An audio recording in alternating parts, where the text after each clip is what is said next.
BPSC से लेकर के 66वीं बीपीएससी तक में जितने भी प्रश्न पूछे गए हैं उन सभी प्रश्नों का संग्रह दिया गया है। और इसमें आज हम लोग बिहार के इतिहास यानी कि बिहार हिस्ट्री से संबंधित जितने भी प्रश्न हैं उनको हम लोग एक ही वीडियो में कवर कर लेंगे। वीडियो को प्लीज़ लाइक कर दीजिएगा और इससे शेयर कर दीजिएगा। चैनल को सब्सक्राइब करके बेल आइकन को दबा लीजिएगा और यहाँ पर आपको बीपीएससी और सीडीपीओ के लिए लगातार आपके एग्जाम तक वीडियो मिलते रहेंगे। तो चलिए फ्रेंड्स, आज का सेशन स्टार्ट करते हैं। इस वीडियो में हम लोग 38वीं बीपीएससी से लेकर के 66वीं बीपीएससी तक में जितने भी बिहार से संबंधित इतिहास के प्रश्न पूछे गए हैं, टोटल 65 क्वेश्चंस पूछे गए हैं, उनको हम इस वीडियो में देखने वाले हैं। वीडियो को ध्यानपूर्वक अंत तक देखिएगा। निश्चित रूप से प्रीवियस ईयर से प्रश्न बीपीएससी में पूछे जाते हैं। पहला प्रश्न देखिए, पहला प्रश्न पूछा गया है कि जैन धर्म के प्रवर्तक महावीर जी का मोक्ष स्थान कहाँ स्थित है। यहाँ पर आप देख सकते हैं कि ये प्रश्न कब पूछा गया है। तो देखिए, ये 63rd बीपीएससी प्रीलिम्स 2017 में पूछा गया प्रश्न है। ध्यान से सुनिए, जैन धर्म के प्रवर्तक महावीर स्वामी का मोक्ष स्थान यानी कि निर्वाण पावापुरी में स्थित है। Option number C right answer हो जाएगा। पावापुरी जो है यह जैनियों का प्रमुख तीर्थ स्थल है। महावीर जी जो है वर्धमान महावीर, ये जैन धर्म के आखिरी और 24वें तीर्थंकर हैं। ये भी आप जरूर ध्यान रखेंगे। दूसरा प्रश्न देखिए कि कश्मीर घाटी के अंतिम मुस्लिम शासक यूसुफ शाह चक, जिन्हें मुगल सम्राट अकबर द्वारा बिहार में निर्वासित किया गया था, दफन है। कश्मीर के अंतिम मुस्लिम शासक यूसुफ शाह चक, जिसे मुगल सम्राट अकबर द्वारा निर्वासित किया गया था, यूसुफ शाह चक की मृत्यु 1592 ईस्वी में निर्वासन के दौरान हुई, जिसे नालंदा बिहार में दफनाया गया। नालंदा राइट आंसर हो जाएगा, option number D. Next question देखिए, नेक्स्ट क्वेश्चन है कि वर्ष 1632 में बिहार के पटना शहर में कौन सी कंपनी ने अपनी फैक्ट्री स्थापित की थी। सर्वप्रथम डचों ने पटना कॉलेज की उत्तरी इमारत में 1632 में डच फैक्ट्री की स्थापना की। राइट आंसर हो जाएगा, option number B, Dutch East India Company की स्थापना 1632 में पटना में की गई थी। चलिए नेक्स्ट क्वेश्चन देखेंगे। अगला क्वेश्चन है कि स्वामी सहजानंद सरस्वती ने एक पत्रिका का प्रकाशन किया जिसका नाम था। स्वामी सहजानंद सरस्वती को भारत में किसान आंदोलन का जनक कहा जाता है और स्वामी जी ने हुंकार नामक एक पत्रिका का प्रकाशन किया था। तो राइट आंसर इसका हुंकार हो जाएगा, option number B. Next question देखिएगा। अगला क्वेश्चन है कि देशेर कथा पुस्तक किसने लिखी थी। देशेर कथा पुस्तक जो है इसको लिखा था किसने, तो सखाराम गणेश देवस्कर ने लिखा था। इसका प्रकाशन वर्ष 1904 में किया गया था। ऑप्शन नंबर ए राइट आंसर इसका हो जाएगा। जो भी मैं आंसर बताऊंगा आयोग के द्वारा जो आंसर दिया गया है वही मैं आपको बताने वाला हूं। देखिए, बिहार में सर्च लाइट समाचार पत्र के संपादक कौन थे। सर्च लाइट समाचार पत्र का प्रकाशन जो है यह वर्ष 1918 में सैयद हैदर हुसैन के द्वारा किया गया था। सर्च लाइट सप्ताह में 2 बार प्रकाशित होने वाला अंग्रेजी समाचार पत्र था। मुरली मनोहर प्रसाद बिहार में सर्च लाइट समाचार पत्र के संपादक थे और राइट आंसर इसका देखिए यहाँ मुरली मनोहर प्रसाद दिया गया है। ऑप्शन नंबर सी हो जाएगा इसका करेक्ट आंसर। उसके बाद देखिएगा कि किसके प्रयत्नों से बिहार प्रांतीय कांग्रेस का दूसरा अधिवेशन हुआ था। तो सही उत्तर इसका श्री दीप नारायण सिंह हो जाएगा। दीप नारायण सिंह के विशेष प्रयत्नों के फलस्वरूप बिहार प्रांतीय कांग्रेस का दूसरा अधिवेशन 9 से 10 अप्रैल 1909 को भागलपुर में संपन्न हुआ था। इसके अध्यक्ष डॉक्टर सच्चिदानंद सिन्हा थे।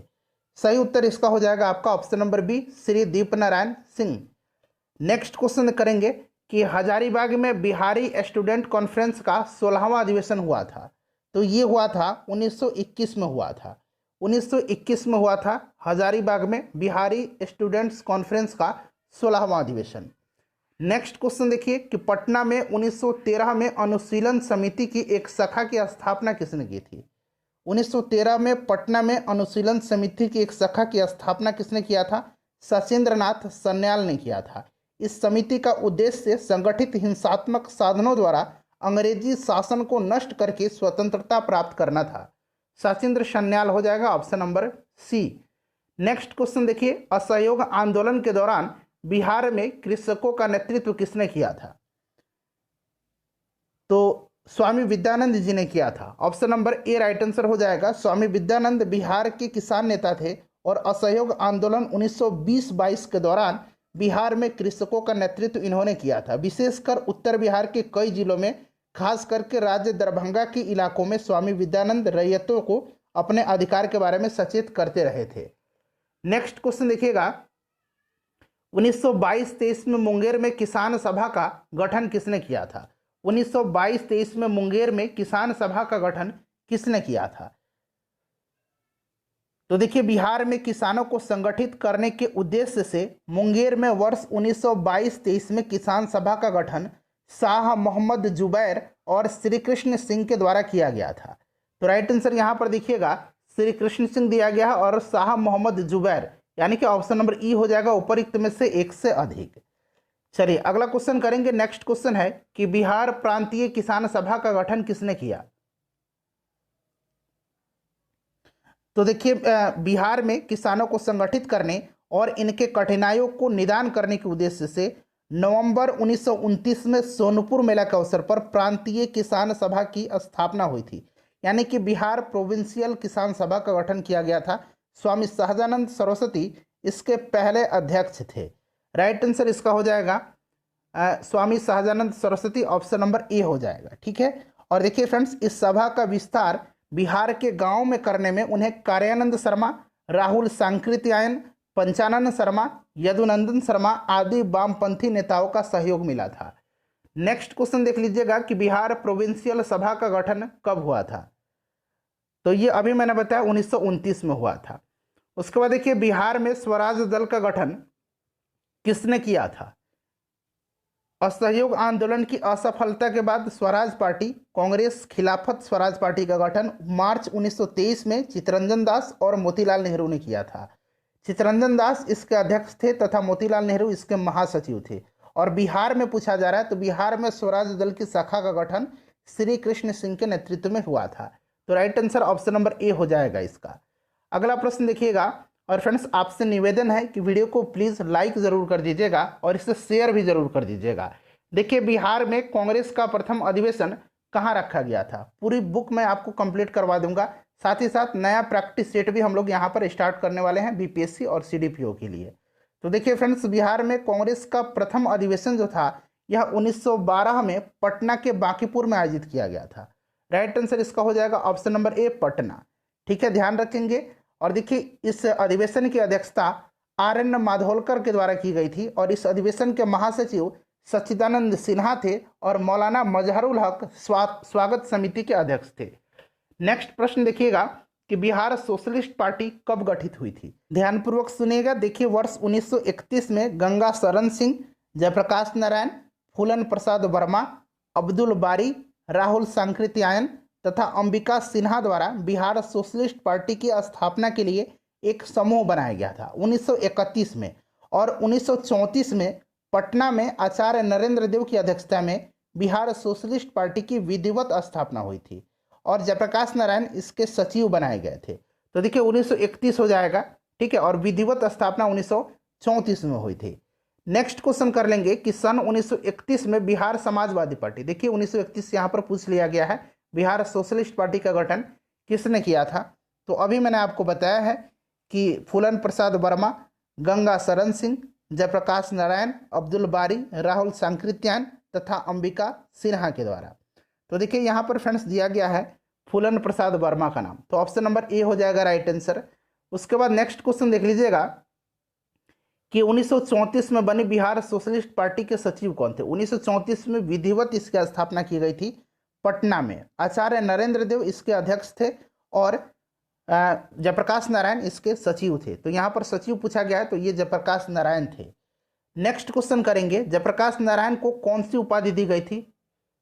तो जयप्रकाश नारायण को लोकनायक की उपाधि दी गई थी। लोकमान्य की उपाधि बाल गंगाधर तिलक को दी गई थी। तो बिल्कुल आप कंफ्यूज मत होइएगा। उसके बाद देखिएगा कि बिहार में भारतीय संविधान सभा के सदस्य कौन थे? देखिए फ्रेंड्स, आपको याद होगा कि 9 दिसंबर 1946 को संविधान सभा का गठन हुआ था और पहली बैठक हुई थी। इसकी अध्यक्षता डॉक्टर सच्चिदानंद सिन्हा के द्वारा किया गया था, जो कि बिहार के थे, पहले अध्यक्ष थे और ये अस्थायी अध्यक्ष थे। 11 दिसंबर 1946 को डॉक्टर राजेंद्र प्रसाद को संविधान सभा का पहला अस्थायी अध्यक्ष चुना गया था। बिहार से संविधान सभा के लिए 36 सदस्य चुने गए थे।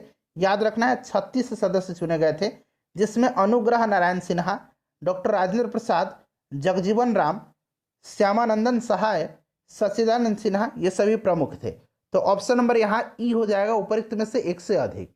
ठीक है, चलिए उसके बाद देखिएगा कि वर्ष 1937 में बिहार में गठित प्रथम भारतीय मंत्रिमंडल का नेतृत्व किसने किया था? तो ये किया था किसने? मोहम्मद यूनिस ने किया था। ऑप्शन नंबर बी हो जाएगा करेक्ट आंसर, मोहम्मद यूनिस ने किया था। उसके बाद अगला क्वेश्चन है कि राजेंद्र प्रसाद ने किसे पाकिस्तान का जन्मदाता माना है? तो ये माना है इन्होंने लॉर्ड मिंटो को, लॉर्ड मिंटो को माना है। ऑप्शन नंबर सी हो जाएगा इसका करेक्ट आंसर। नेक्स्ट क्वेश्चन देखिएगा कि पटना लॉन का गांधी मैदान के रूप में नामकरण कब किया गया था?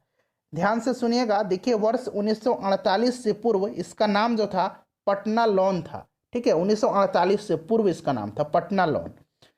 भारत का पहला चंपारण सत्याग्रह शुरू करने के बाद महात्मा गांधी जी की विशाल जनसभा जनवरी 1918 में इसी गांधी मैदान में आयोजित हुई थी और यहाँ स्मारक के तौर पर महात्मा गांधी जी की सबसे ऊंची प्रतिमा 2013 में स्थापित की गई थी। महात्मा गांधी की मृत्यु 30 जनवरी 1948 के पश्चात पटना लॉन का नाम बदल करके गांधी मैदान किया गया था, इनकी मृत्यु के पश्चात। लेकिन देखिए प्रश्न में जो बीपीएससी का उत्तर है वो उत्तर डी माना गया, भारत के स्वतंत्रता के अवसर पर, जबकि इसका नाम पटना लॉन से गांधी मैदान किया गया था महात्मा गांधी जी की मृत्यु के पश्चात। चलिए आगे बढ़ते हैं। नेक्स्ट क्वेश्चन लिखिएगा 1995 की समाप्ति पर बिहार में जिलों की कुल संख्या थी। अच्छा, वर्तमान में बिहार में जिलों की संख्या आपको याद रखना है, वर्तमान में 38 जिले हैं बिहार में। ठीक है फ्रेंड्स, याद रखेंगे 38 जिले हैं। और उस समय 1995 की समाप्ति पर बिहार में जिलों की जो संख्या थी ये 55 थी। उसके बाद देखिएगा कि पटना को प्रांतीय राजधानी बनाया था, पटना को प्रांतीय राजधानी शेर शाह ने बनाया था, शेर शाह ने बनाया था। ऑप्शन नंबर ए जो होगा इसका सही उत्तर हो जाएगा। अगला प्रश्न देखिए, अगला प्रश्न है कि निम्नलिखित में से किस नगर में जापानियों ने विश्व शांति स्तूप यानी कि वर्ल्ड पीस स्तूपा निर्माण करवाया था? तो ये इन्होंने करवाया है राजगीर में, राजगीर में करवाया है। ऑप्शन नंबर इसका बी हो जाएगा सही उत्तर, राजगीर। नेक्स्ट क्वेश्चन है कि पटना उच्च न्यायालय की स्थापना कब हुई थी? पटना उच्च न्यायालय के वर्तमान में मुख्य न्यायाधीश कौन है? तो यह है संजय करोल, वर्तमान में है ये। पटना उच्च न्यायालय की स्थापना फरवरी 1916 में हुई थी, 16 हो जाएगा ऑप्शन नंबर बी।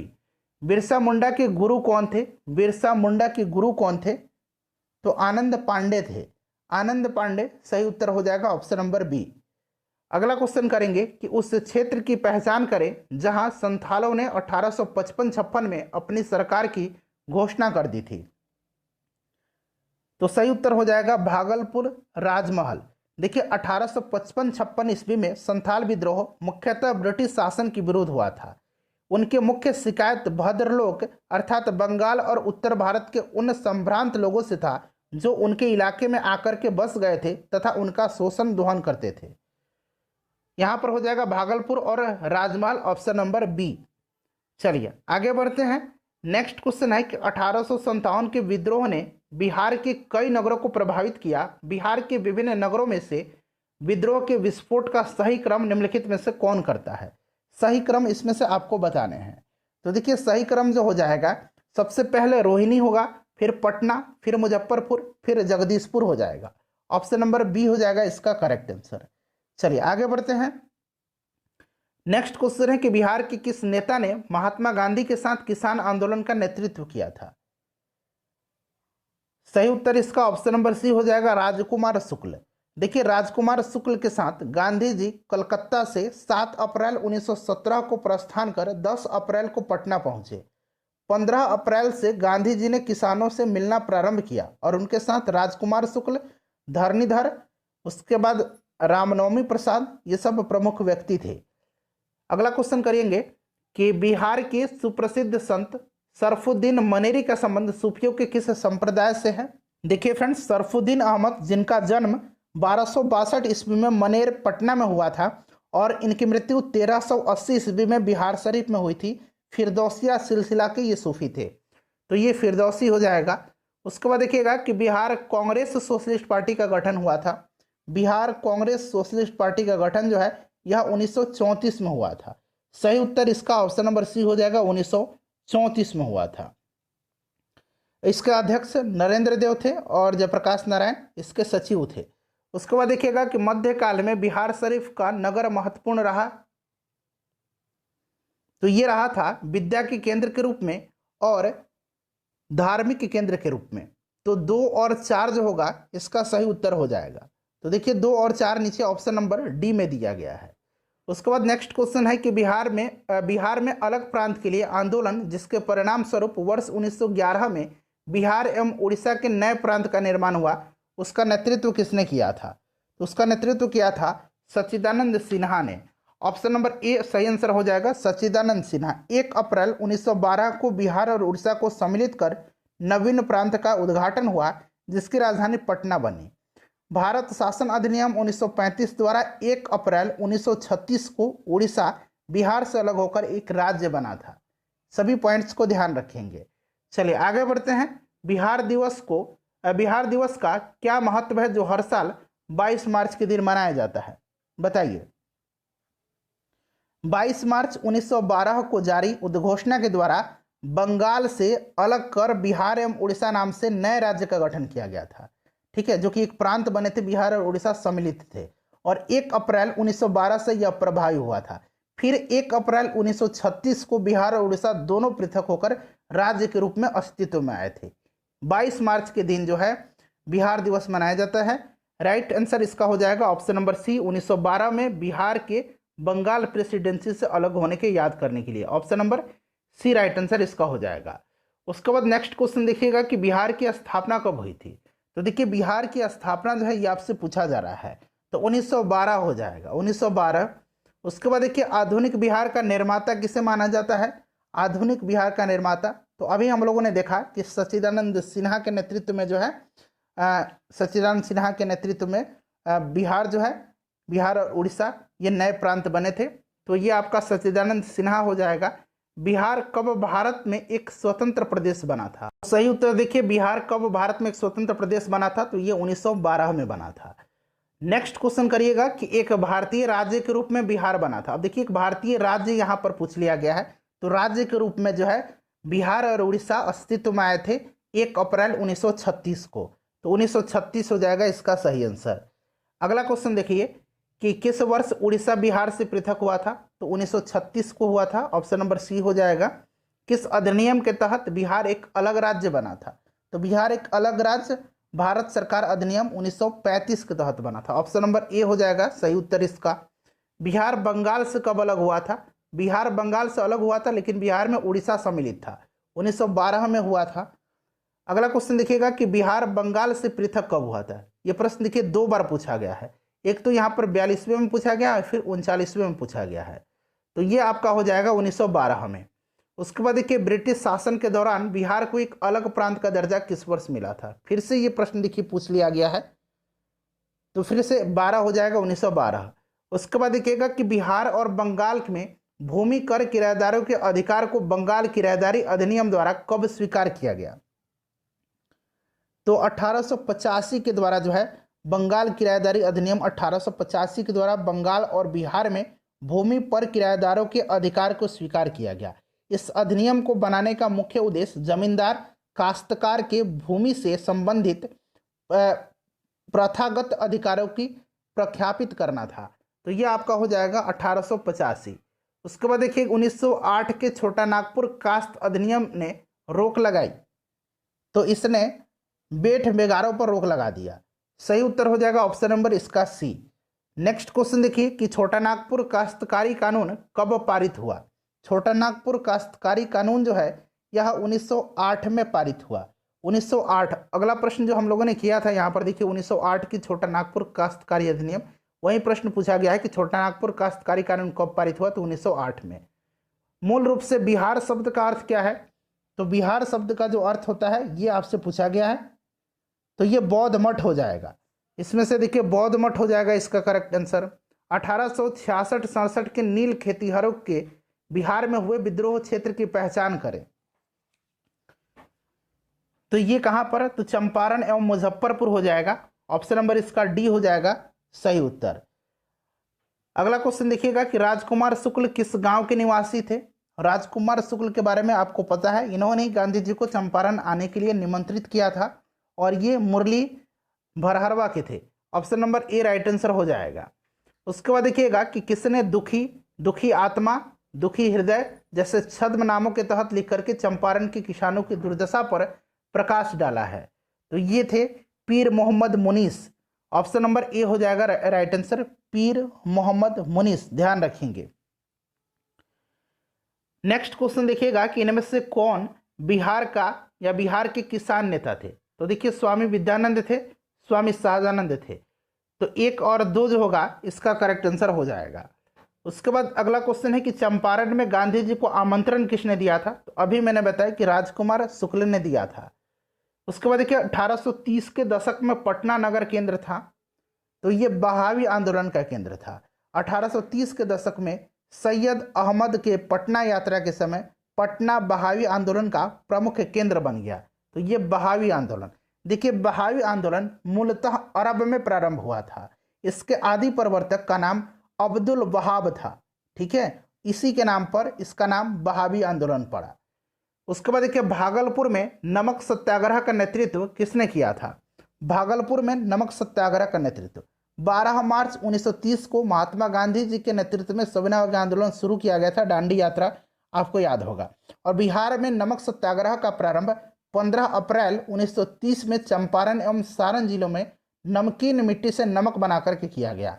भागलपुर में नमक सत्याग्रह का नेतृत्व महादेव लाल सराफ, दीप नारायण सिंह, रामेश्वर नारायण अग्रवाल, कैलाश बिहारी लाल और जहरुल हसन हाशमी ने किया था। तो राइट उत्तर इसका यहाँ पर देखिए महादेव लाल सराफ दिया गया है, ठीक है। बाकी नाम भी याद रखना है आपको, दीप नारायण सिंह, उसके बाद रामेश्वर नारायण अग्रवाल, कैलाश बिहारी लाल, जहरुल हसन हाशमी। आगे बढ़ते हैं। निम्नलिखित में से किस नगर में सूर्य मंदिर स्थित है। सूर्य मंदिर जो है यह स्थित कहाँ पर है ये पूछा गया है। तो सूर्य मंदिर जो है यह बिहार का प्रसिद्ध सूर्य मंदिर देव में स्थित है। सही उत्तर इसका ऑप्शन नंबर सी हो जाएगा, देव में है। उसके बाद देखिए 1930 और 32 में बरही कांग्रेस ने सफलतापूर्वक अंग्रेजी हुकूमत को किस जिले से नाकाम कर दिया था, बताइए। तो ये आपका हो जाएगा मुंगेर में, ऑप्शन नंबर डी हो जाएगा सही उत्तर इसका। उसके बाद देखिएगा कि इनमें से किसने बिहार में पहले कांग्रेस मंत्रिसभा का नेतृत्व किया था। तो ये किया था श्री कृष्ण सिंह ने, ऑप्शन नंबर यहाँ पर डी हो जाएगा राइट आंसर। उसके बाद नेक्स्ट क्वेश्चन देखिए कि बिहार के प्रथम मुख्यमंत्री कौन थे। तो बिहार के प्रथम मुख्यमंत्री थे Shri Krishna Singh, option number A हो जाएगा सही उत्तर। उसके बाद देखिए और ये मुख्यमंत्री रहे थे कब से कब तक। तो 1946 में श्री कृष्ण सिंह बिहार के मुख्यमंत्री बने थे और 61 तक मृत्युपरांत जो है यह इस पद पर रहे थे। और 1937 के प्रथम कांग्रेस मंत्रिसभा में यह बिहार के मुख्यमंत्री बने थे, 1937 में भी, फिर 1946 में बने और 61 तक अपने मृत्यु तक ये रहे थे। सन 1939 में बिहार में अंबारी सत्याग्रह का नेतृत्व किया था। अंबारी सत्याग्रह का नेतृत्व राहुल संकृत्यायन ने किया था, राहुल संकृत्यायन हो जाएगा। उसके बाद देखिए किस वर्ष झारखंड राज्य अस्तित्व में आया था। तो ये 15 नवंबर सन 2000 को आया था, 15 नवंबर 2000 को, याद रखेंगे। उसके बाद देखिए बलदेव सहाय ने महाधिवक्ता के पद से त्यागपत्र कब दिया था। तो फ्रेंड्स इन्होंने 1942 में दे दिया था। भारत छोड़ो आंदोलन के समय इन्होंने जो है पद से त्यागपत्र दे दिया था। ऑप्शन नंबर ए जो होगा इसका सही उत्तर हो जाएगा, ध्यान रखेंगे। चलिए आगे बढ़ते हैं। नेक्स्ट क्वेश्चन है कि रामविलास पासवान ने अपना राजनीतिक सफर किस राजनीतिक दल से प्रारंभ किया था। तो इन्होंने संयुक्त सोशलिस्ट पार्टी से, ठीक है, संयुक्त सोशलिस्ट पार्टी के सदस्य के रूप में इन्होंने शुरू किया था। 1969 में ये विधायक बने थे। उसके बाद अगर हम बात करें फ्रेंड्स तो 1989 में जनता दल से हाजीपुर लोकसभा में यह रिकॉर्ड मतों से जीते थे और 8 अक्टूबर 2020 को इनका निधन हो गया।